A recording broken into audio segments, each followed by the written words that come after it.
Selamat malam, perkenalkan nama saya Suryana Manurung dengan NIM 2105010076. Saya akan memaparkan mengenai analisis kesesuaian APBD Kepri 2022 mengacu pada RPJMD, RPJPD, dan RKPD.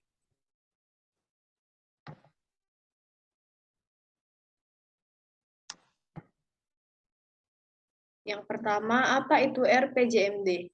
RPJMD merupakan rancangan pembangunan jangka menengah daerah Provinsi Kepulauan Riau pada 2021 sampai 2026. Kemudian ada RPJPD merupakan rancangan pembangunan jangka panjang daerah Provinsi Kepulauan Riau pada 2005 sampai 2025. Kemudian ada RKPD merupakan rencana kerja pemerintah daerah yang merupakan dokumen perencanaan daerah untuk periode 1 tahun. Anggaran pada tahun 2022 mengalami perubahan APBD untuk pendapatan daerah Provinsi Kepulauan Riau menjadi 3,615 triliun.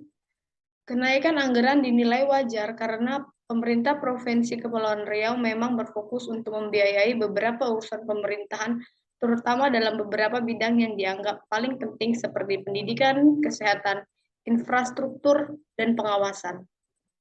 Lalu selanjutnya digunakan proyeksi belanja daerah untuk mendapatkan gambaran terkait kondisi belanja daerah dalam RPJMD selama 5 tahun mendatang. Yang pertama adalah pendidikan. Belanja fungsi pendidikan sudah ditentukan sekurang-kurangnya 20% dari APBD berdasarkan Undang-Undang Nomor 20 Tahun 2003 tentang Sistem Pendidikan Nasional. Pada tahun 2022, pemerintah Provinsi Kepri telah menganggarkan dana sebesar 875 miliar atau sebesar 22,20%. Dengan dana sebanyak ini, ternyata target capaian pada bidang pendidikan tidak menyentuh angka yang telah ditentukan. Hal ini menimbulkan pertanyaan mengapa banyak target yang tetap tidak tercapai dengan anggaran sebanyak itu. Target yang tidak tercapai yaitu pelaksanaan SPM di bidang pendidikan masih belum terlaksana secara optimal terlihat dari dua indikator yaitu yang pertama adalah jumlah penduduk yang mendapatkan layanan MA atau SMA atau SMK. Yang kedua adalah jumlah penduduk usia 4-18 tahun yang mendapatkan layanan SLB. Keduanya masih belum mencapai target yang ditetapkan dalam Permendagri nomor 100 tahun 2018.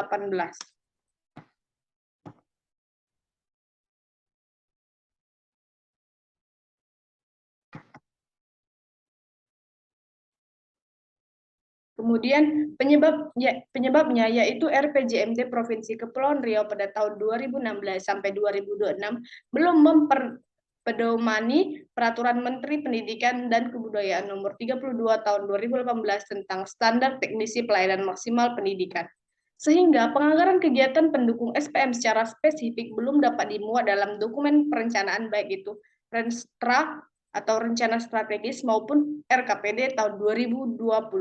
Penyebabnya yaitu RPJMD Provinsi Kepulauan Riau pada tahun 2016 sampai 2026 belum memperdomani Peraturan Menteri Pendidikan dan Kebudayaan Nomor 32 Tahun 2018 tentang Standar Teknis Pelayanan Minimal Pendidikan, sehingga penganggaran kegiatan pendukung SPM secara spesifik belum dapat dimuat dalam dokumen perencanaan, baik itu Renstra maupun RKPD tahun 2020.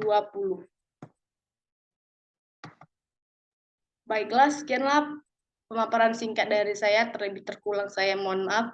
Terima kasih.